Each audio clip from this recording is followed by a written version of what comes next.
palavra de Deus? Pregar a palavra de Deus é a coisa mais simples que tem acontecido na minha vida hoje. Porque pregar a palavra é simplesmente chegar aqui, abrir a Bíblia e começar a falar de Deus. Como o pastor Fabiano disse, às vezes nós somos engessados em falar da palavra de Deus, porque em todo canto nós estamos pregando da palavra de Deus. Em todo canto a gente está falando do amor de Deus. Porque quem é cristão de verdade, não existe lugar para falar de Deus. Em qualquer momento, você está lá trabalhando no meio do mato, dá uma martelada no dedo, a glória de Deus. Entendeu?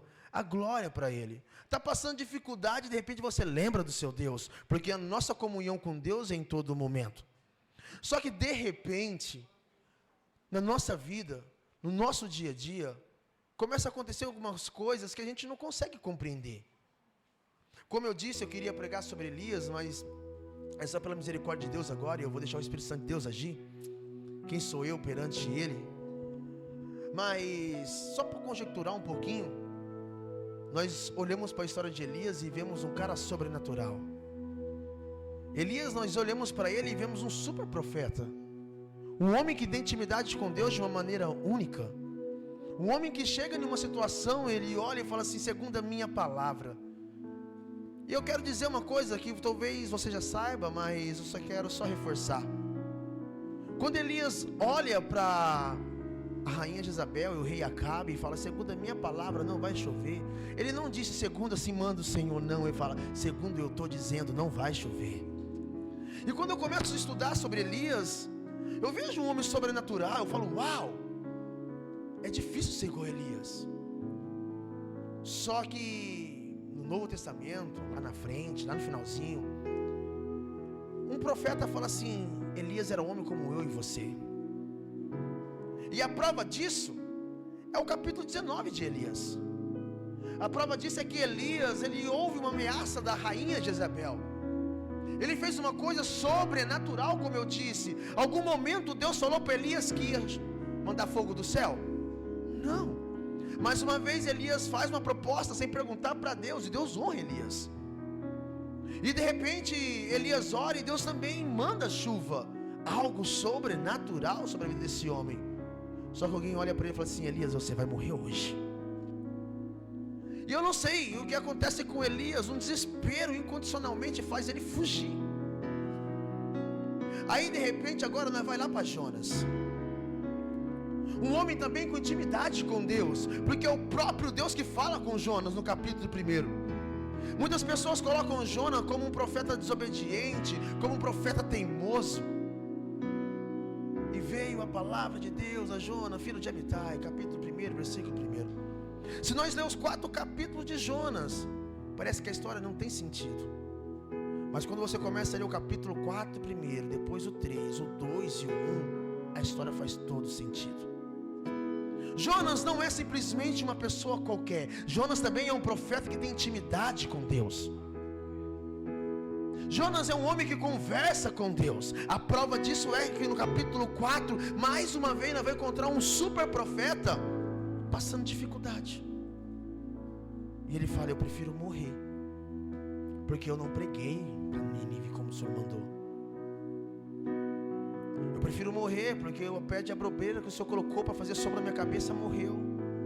Um dia mal acontece, e alguma coisa aconteceu com Jonas. E mais uma vez eu vejo um super profeta querendo desistir. E eu poderia também ir para frente e colocar para você também Pedro. Uau, eu gosto de pregar sobre Pedro. Eu me identifico com Pedro porque eu sou uma pessoa muito acelerada. Eu sou uma pessoa inconstante. Deus tem mudado isso na minha vida. Louvado seja o nome de Deus. Mas eu sou uma pessoa que pergunta, eu sou uma pessoa que questiona, assim como Pedro. Toda vez que eu vejo alguém perguntando na Bíblia, indagando Jesus, eu falo, é Pedro.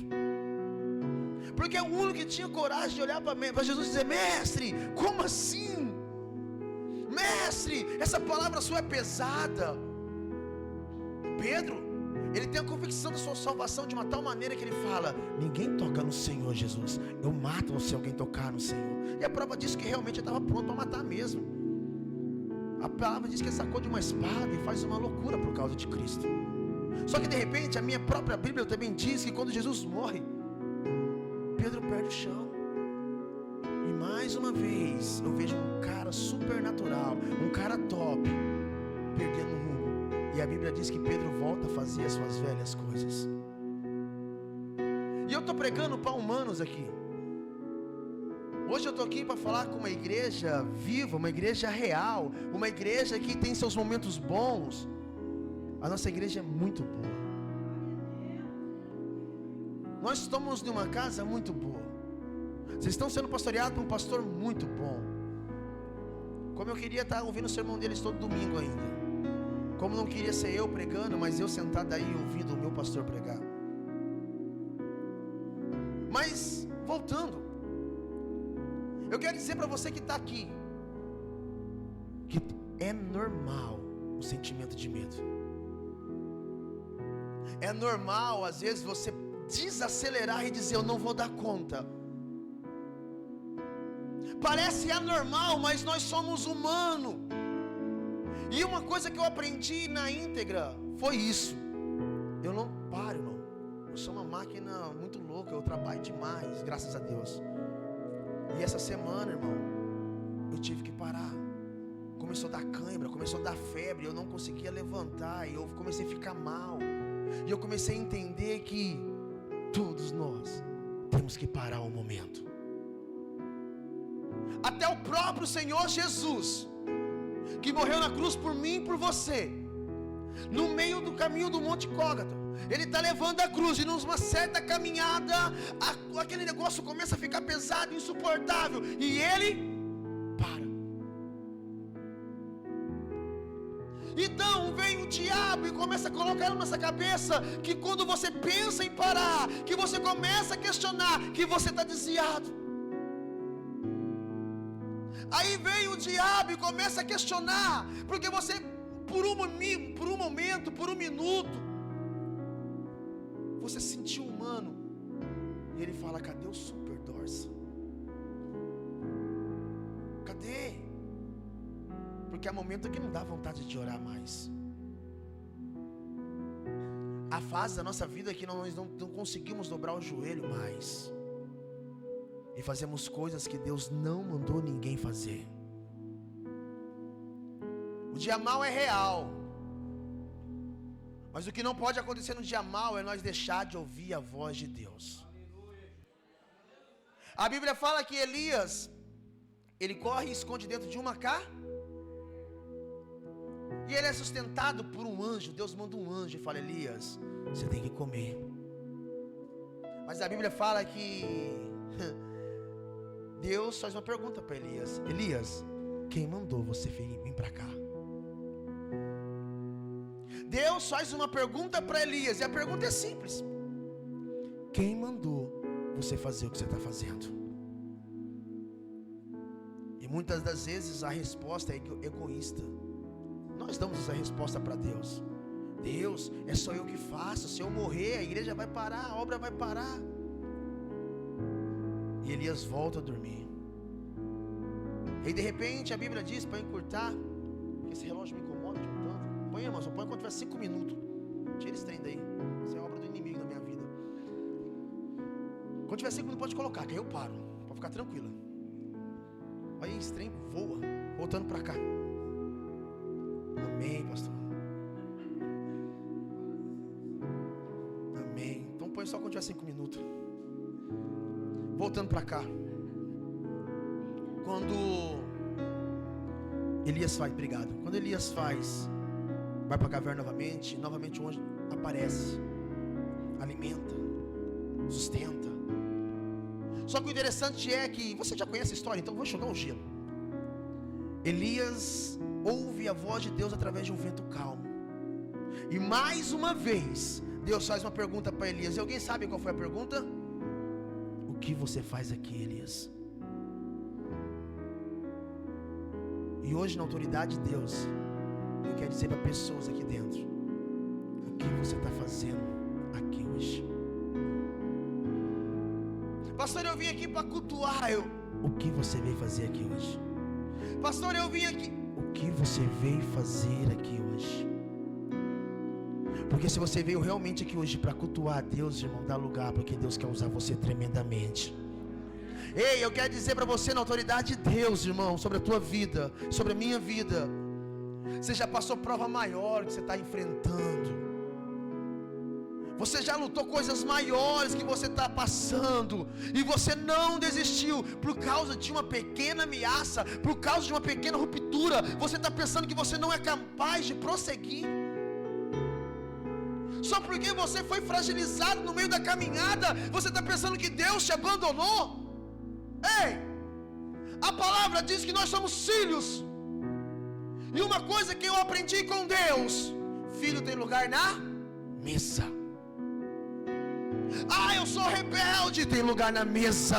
Ah, eu sou coxo, tem lugar na mesa. Ah, eu não sei se tem lugar na mesa, porque uma vez filho é sempre filho. Não deixa ninguém desconfigurar isso de você, igreja. Deus chamou você para uma grande obra, e você entrou num lugar que não deveria entrar, por medo,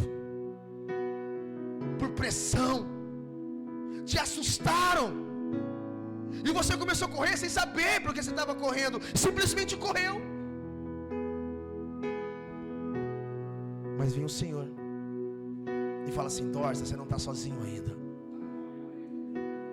Mas Deus, Jezabel matou todos os profetas. Deus, quem não morreu se converteu a Baal, só sobrou eu.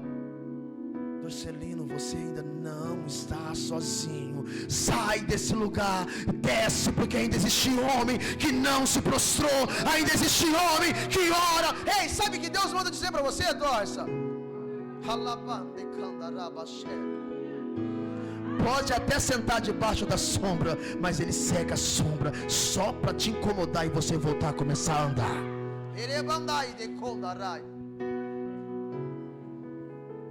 É tão gostoso sentir a presença de Deus, igreja.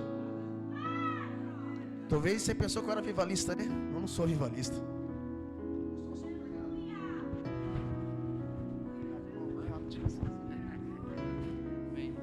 Eu sou simplesmente um pregador da palavra de Deus. Ficou bom. Irmãos, continuando. Se você veio para adorar, para cultuar, continue cultuando. Olha para o teu irmão e fala assim: eu aprendi isso hoje, não vai ser didático então. Deus não trabalha com descarte. Eu amei essa palavra, irmão. Eu vou levar para mim agora. Olha para o teu irmão e fala assim: Deus não trabalha com descarte. Então olha para mim aqui, você não é descartável para Deus. Ei, podem dizer que você foi excluído, que você foi substituído, mas não, para Deus não. Deus está te alavancando de nível. Deus está alavancando de nível. Pastor Neto, você não sabe o que eu fiz. Irmão, eu não quero saber também não.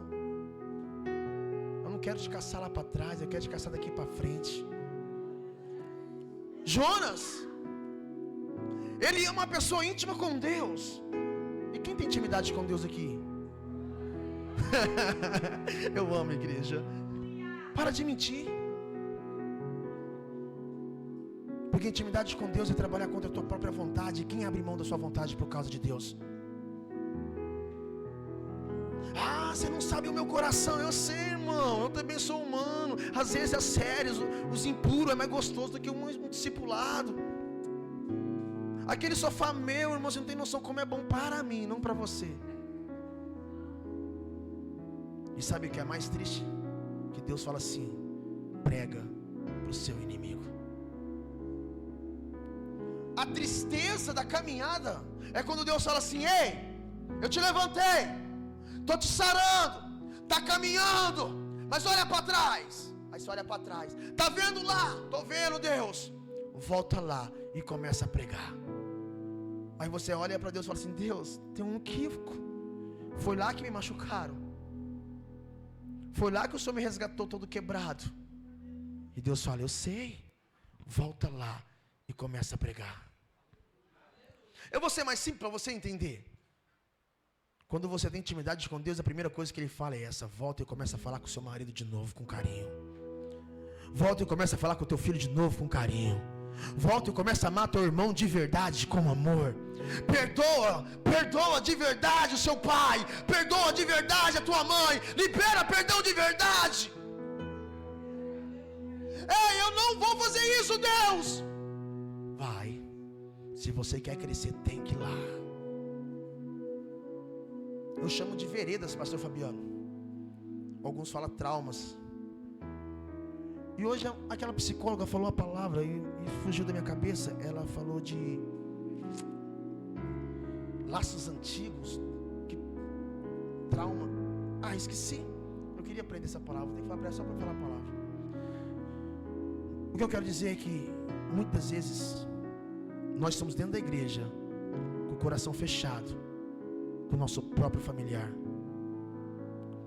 É fácil dar uma cesta básica para um estranho. É fácil limpar a casa de um estranho. Pastor Fabiano fala assim: eu preciso de alguém para fazer faxina na casa da irmã Rose. Quem que é a irmã Rose? Não sei. Está precisando. Eu estou aqui, pastor. Só que de repente a tua mãe precisa da sua presença na sua casa dela. Quanto tempo faz que você não vai? O teu irmão precisa de você. E quanto tempo faz que você não vai? O teu esposo que dorme contigo, há quanto tempo faz que você não fala com ele de verdade, irmão?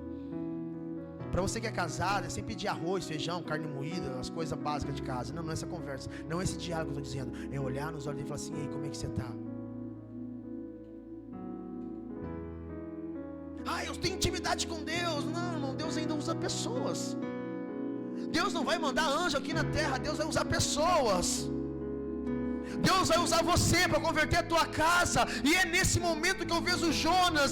Deus fala: Jonas, volta em Nínive e prega. Porque Deus, eu não posso voltar em Nínive, porque eu quero ver aquele povo morto, porque eles mataram os meus pais. Jonas, é lá que você vai pregar. Diga para aquele povo se arrepender. Eu tinha com autoridade de Deus aqui. Só falta um estralo para a tua família mudar quando você liberar perdão. Tem pessoas aqui, irmão, que não entendeu até hoje que é o evangelho. É mais simples do que eu imagino. Porque quando você abre o seu coração de verdade, a tua casa vê Deus em você, eles querem você dentro dela de volta. Não é estar numa igreja, é ser a igreja. Não é simplesmente levantar a mão, é ser cheio do Espírito Santo. O Espírito Santo traz à memória uma passagem lá em Filemão, uma carta exclusiva para ele. Paulo conhece um homem chamado Onésio. É Onésio mesmo. Não apanha João, mais um João da vida. Onésio. Alguns falam que Onésio era um foragido, outros falam que Onésio era uma pessoa que procurou a Paulo para divulgar uma casa. Eu não sei o motivo. Eu sei que Paulo se apaixona por Onésio. Paulo tem Onésio agora como um filho na fé. Paulo pega e escreve uma carta para Filemão, dizendo: Filemão, homem valoroso, homem bom, sei como você ama a casa do pai, mas agora, para enxugar o gelo, mas agora eu quero te pedir uma coisa: perdoa a conta de Onésio, e se porventura não der, põe na minha conta que eu pago. Pastor, eu não estou entendendo o que você quer dizer. Se nós entendemos o que Cristo fez por nós, nós deveríamos olhar para o nosso irmão que está cá e dizer: Pastor Fabiano, pode cobrar eu, porque a culpa dele desviado foi minha, mas eu vou caminhar com ele. Pastor Fabiano, eu vou fazer uma campanha de oração com ele. Pastor Fabiano, eu sei que o senhor é um pastor íntegro, mas eu preciso dobrar o joelho 7 dias com o irmão Rose, com a irmã Rosa, com o irmão Francisco, sei lá com quem. Eu preciso, Fabiano, fazer alguma coisa. E se porventura, pastor Fabiano, se não mudar, pode colocar disciplina também, pode excluir eu também, mas eu preciso fazer alguma coisa pelo meu irmão. Se a igreja, irmão, está disposto a ajudar quem está caído, se a igreja está disposto a abrir mão da sua vontade e investir tempo em pessoas que precisam de você. Você não precisa ir para a África, Cacilândia precisa de você. Você não precisa mudar de Cacilândia para pregar tantas pessoas que precisam de você. Pastor Fabiano fez uma pergunta no começo do culto que é fundamental: quem da sua casa ainda não é para Cristo? Porque não viu Cristo dentro de você, ou porque você não teve coragem de abrir a tua boca e falar de Cristo para ele. Porque você pensa que é mais santo do que ele não merece o perdão que você também ganhou, o perdão que você também alcançou.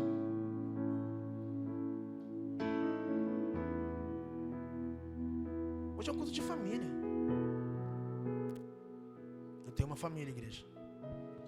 Aquele menino que tocou bateria é meu filho, e aquela mulher que solou minha esposa, e aquela pequenininha que estava no meu colo é minha filha.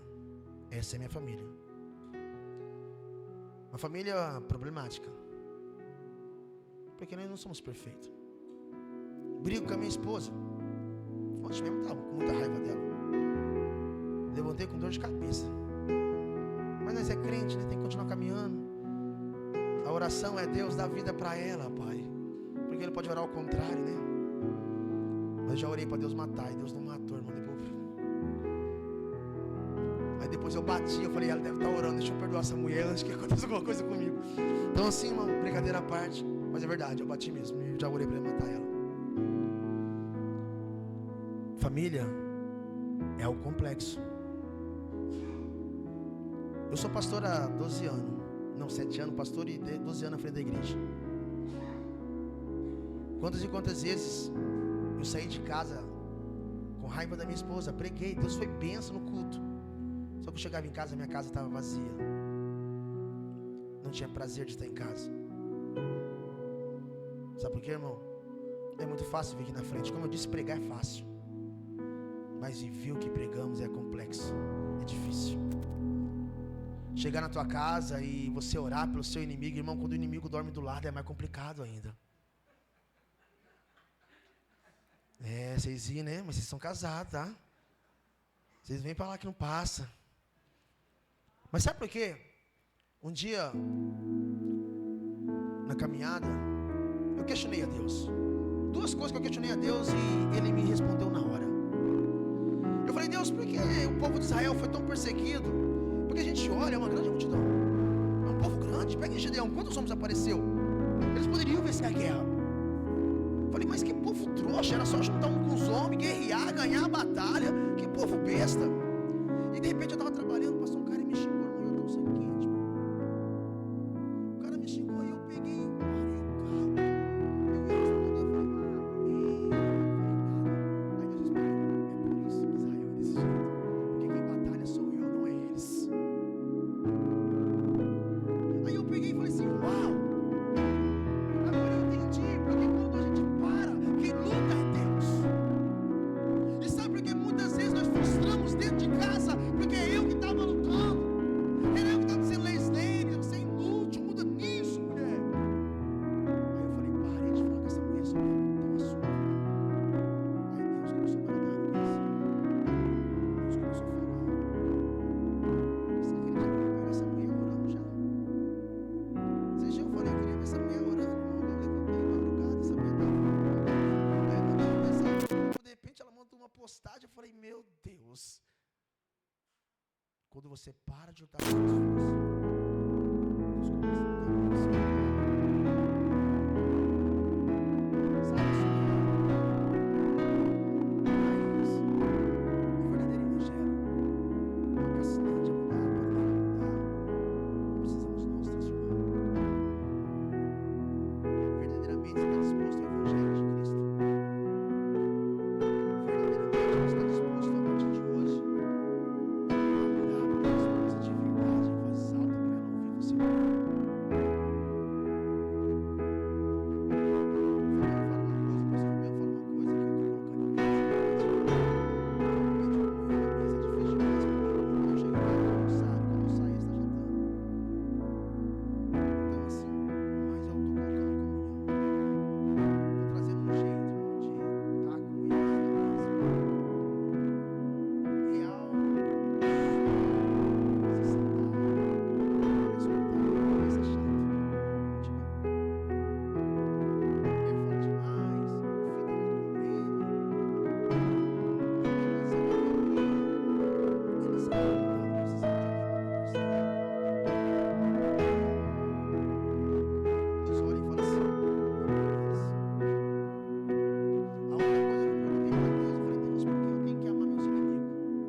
você orar para Deus matar ele. É por isso que Deus fala: ama seus inimigos. Ama seus inimigos. Porque no momento você pensa que ele é inútil, que ele não presta, mas daqui a pouquinho, olha o Onésio, Paulo dizendo: outrora ele era inútil para você, mas para mim hoje ele é muito útil. Sabe Marcos, São Marcos lá do Evangelho, ele era discípulo de Paulo, e Paulo por algum motivo enfesou com ele, dispensou ele, falou: vai embora. E Pedro, para implicar Paulo, adotou ele como discípulo.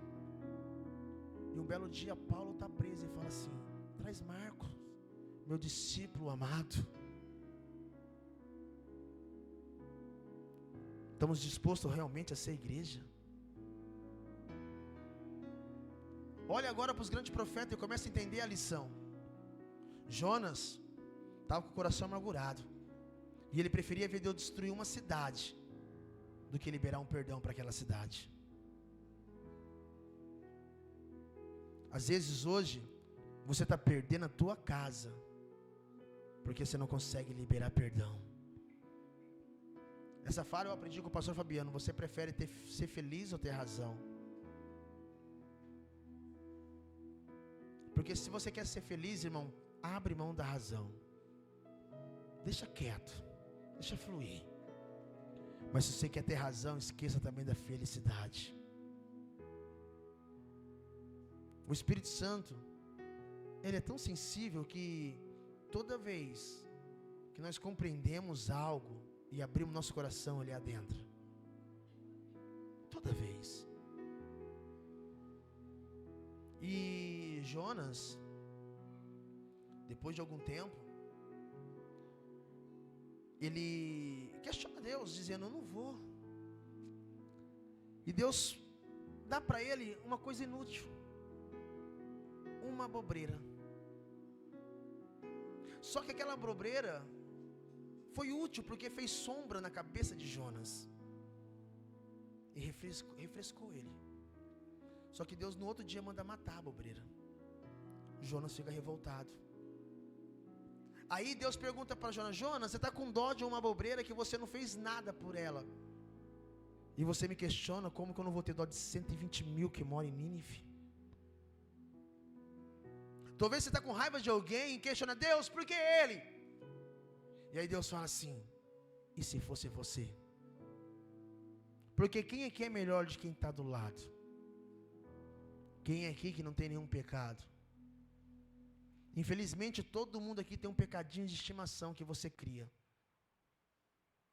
que você não quer largar. E o pecado de estimação, obrigado, é algo que destrói. Eu vou encerrar.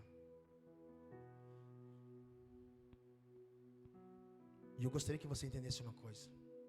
Pedro, como eu disse, ele voltou a fazer tudo o que ele fazia antes. Só que é a passagem que eu mais amo. Como eu disse, eu me comparo muito com Pedro. Pedro, se você estudar o perfil dele, era bipolar. Pedro, ele era ansioso. Tudo que todo mundo tem, Pedro tinha. Pedro é tão louco que um dia Jesus está no monte orando, e ele dorme, ele acorda, e ele vê Moisés e Elias e Jesus conversando. Pedro olha e chacoalha os olhos assim, penso eu, e fala assim: nossa mestre, que massa, vou fazer 3 altares agora. Pedro queria ser prestativo demais. Só que quando o dia mau chegou, ele esqueceu de tudo. E do mesmo jeito é eu e você. Porque quando você começa a frustrar dentro da igreja, a primeira coisa que você pensa em fazer é sair da igreja. Ah, eu vou voltar onde eu estava. E eu sempre disse isso. Quando você sai de lá, você fala: Deus me tirou do pior lugar que existe. Aí de repente você quer voltar, porque o diabo quer fazer você comer lavagem de novo. Mas lembra que eu falei que Deus não trabalha com descarte? Pedro vai, volta a pescar. As redes de Pedro tudo velha, tudo rasgada, 3 anos sem usar. Os barcos estavam até vazando água, entrando água. Mas ele só sabia fazer isso, ele era pescador, ele voltou a pescar. tudo mais difícil, tudo mais complicado, porque voltar para trás é mais difícil do que continuar avançando. E aí, quando a gente perde o foco, não conseguimos entender o nosso propósito com Deus, nós não conseguimos mais discernir a voz de Deus. A Bíblia diz que Jesus apareceu e Pedro estava pescando e não pegou nada. E ele faz de novo como a primeira vez, fala assim: ei, lança a rede do outro lado. Pedrão vai, pega, volta e vai pescar. A Bíblia também diz que o discípulo que deitava no colo de Jesus fala assim: Pedro, essa voz eu conheço, e essa voz é do homem, essa voz é do mestre. A Bíblia diz que Pedro estava nu. A Bíblia diz que ele estava pescando nu. Jesus não olhou para Pedro e disse: Pedro, vai por roupa. Não, Jesus só disse: Pedro, volta a pescar. Nós que olhamos para as pessoas e vemos os pecados da pessoa e fala assim: ei, para, muda de vida. Não, Jesus fala assim: só levanta e continua fazendo a obra. Jesus é mais simples do que nós, pastor Fabiano, porque nós colocamos regra que Jesus nunca colocou. Me mostra. Jesus olha para Pedro, a Bíblia diz que Pedro está pelado, pescando. Pedro ficou com vergonha depois, pegou uma túnica, pulou dentro do rio, se escondeu. Porque nós, perante Deus, queremos ser perfeitos demais e não queremos mostrar nossa fragilidade, queremos nos esconder. Mas Jesus só falou: Pedro, pesca de novo. Pesca de novo. E a Bíblia diz que Pedro pescou uma pesca maravilhosa. Só que Pedro não teve coragem de ir para a mesa, Dorsa, sentar na mesa. E lembra que eu também disse, eu estou acelerando porque está acabando o tempo. Sabe que Jesus, eu disse no começo aqui: quem é filho senta na mesa. Jesus preparou uma mesa para os discípulos. Só que Pedro se sentia indigno, e ele ficou lá na praia, talvez sacando pedrinha na água, talvez reclamando pela morte da cucuchita. Mas a Bíblia diz que Jesus apareceu para Pedro, sentou na praia e disse: por que você não está lá? Ah, mestre, você me ama, Pedro? E você conhece essa passagem. Você me ama? Você me ama? Verdadeiramente, igreja, você me ama? Assim diz o Senhor essa pergunta. Porque se você ama o Senhor verdadeiramente, você vai entender que não há proposta para parar, não há momento para parar. Pastor Neto, eu caí, mas se você me ama, continue falando do meu amor. Pastor Neto, estão me falando mal de mim, mas se você me ama, continue orando. Pastor Neto, eu quero caminhar, mas não tem ninguém que me ajude. Então continue. Apacenta, porque alguém precisa de você. Alguém necessita de você.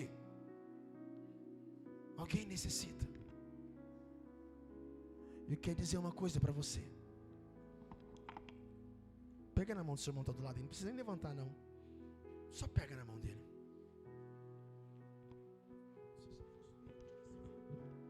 Pega na mão dele.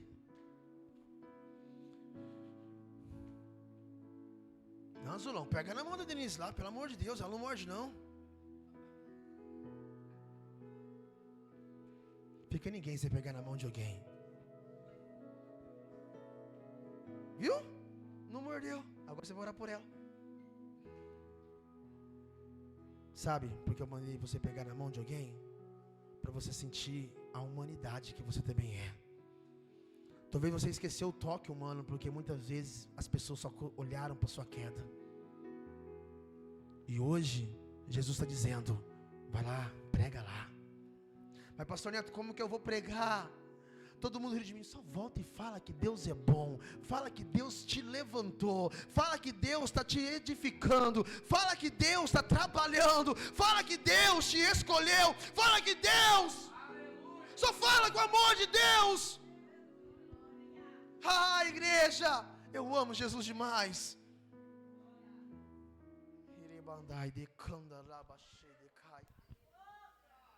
Senhor Jesus, que nesse momento, Pai, o Senhor venha derramar a Tua presença. Deus, nesse momento, Deus, eu oro para a Tua casa, Papai. Deus, eu sei, ó Deus, que poderia ter vindo mais, mas foi o suficiente que precisava nesse momento. E você começa a orar por essa pessoa. Começa a deliberar palavras para essa pessoa. porque talvez essa pessoa está caída e Deus te colocou do lado para sustentá-la, para ajudá-la nessa noite. Ei, Jesus vai devolver. Eu sinto a presença de Deus.